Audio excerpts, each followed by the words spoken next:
going to take a minimum of 6 years for this caravan park to be operational. If Tweed Shire Council is so concerned about our local shopkeepers, what are they doing for them right now?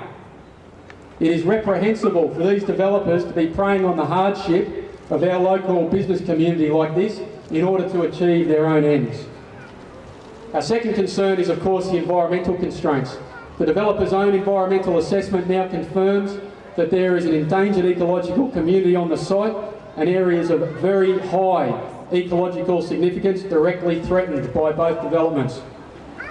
Their analysis states that on the caravan park site there is an emerging endangered ecological community of Banksias with literal rainforest species present.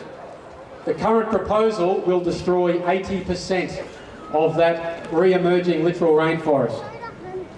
In addition, their environmental assessment also clearly highlights the ecological significance of the heath community, which is threatened by the residential estate.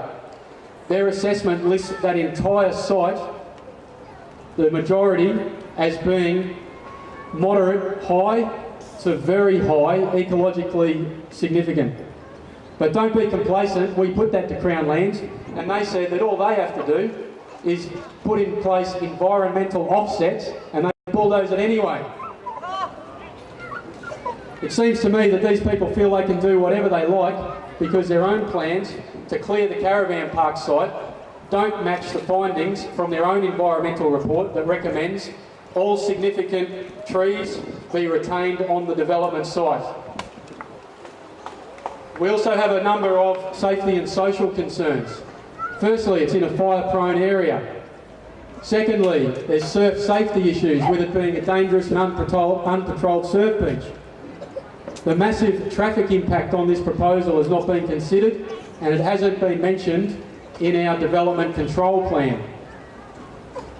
We could well lose our off-leash dog beach. We're going to lose more open space. In the plan for the residential estate, which you'll see at the Residents Association tent, 37 houses, 2 massive unit blocks, not 1 park. We're going to lose beach access. There'll be no public access through the caravan park, and council engineering officers have told us that the effluent treatment site there will also have to be fenced off as well. This means that Tweed Shire Council will be preventing public access for more than half of the beach between here and Hastings Point. That's over 1 kilometre of our beach that we won't be able to get access to. As you've also heard this morning from Sue, there's obvious native title issues that need to be addressed. Yes. There's also the impact of this infrastructure on an additional 1,000 people in the village at peak times. Have a look at the car parks here behind you. We're well short of 1,000 people this morning. Imagine having 2-3 times as many of us. None of these issues have been adequately addressed to date, and yet they all have to be resolved before these developments can proceed.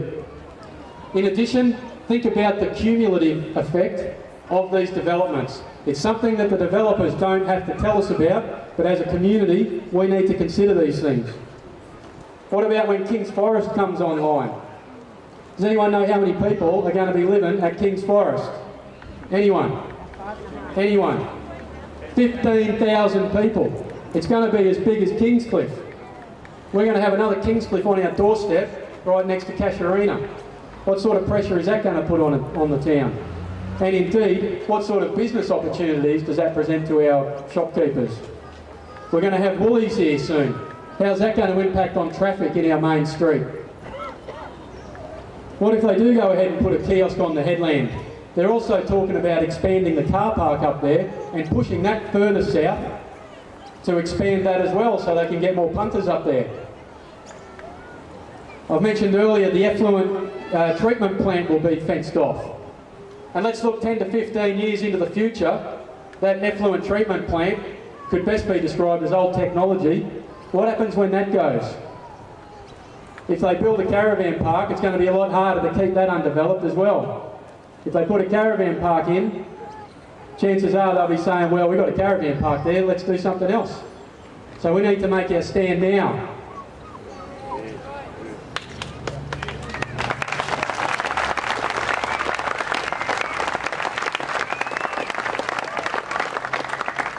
Our question today is, where will it all end? Well, we think it should end right here, right now.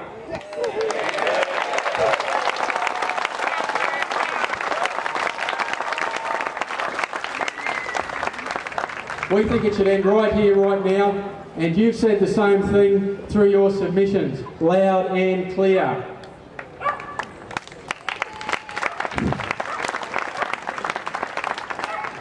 But unfortunately, this entire process has been bungled by the council and by Crown Lands.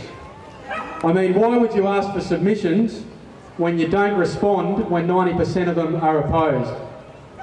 It's an absolute joke.